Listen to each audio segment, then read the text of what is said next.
Ceramics এবং environmental. তৃতীয় পর্ব electrical, electromedical, serving, telecommunication and mechatronics. আজকে আমরা কোয়ান্টাম সংখ্যা সম্পর্কে বিস্তারিত আলোচনা শিখব। কোনো পরমাণুতে ইলেকট্রনের কক্ষপথ বা শক্তিস্তরের আকার, ইলেকট্রন অরবিটালের আকৃতি, ত্রিমাত্রিক দিকবিন্যাস এবং ইলেকট্রনের ঘূর্ণন ইত্যাদি প্রকাশ করার জন্য যেসব রাশি ব্যবহার করা হয় তাদেরকে কোয়ান্টাম সংখ্যা বলে।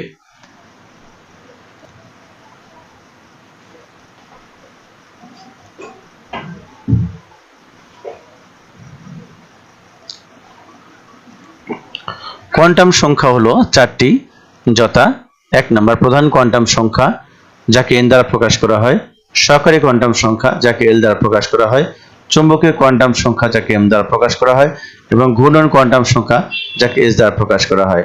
আমরা দেখতে পাচ্ছি ইলেকট্রন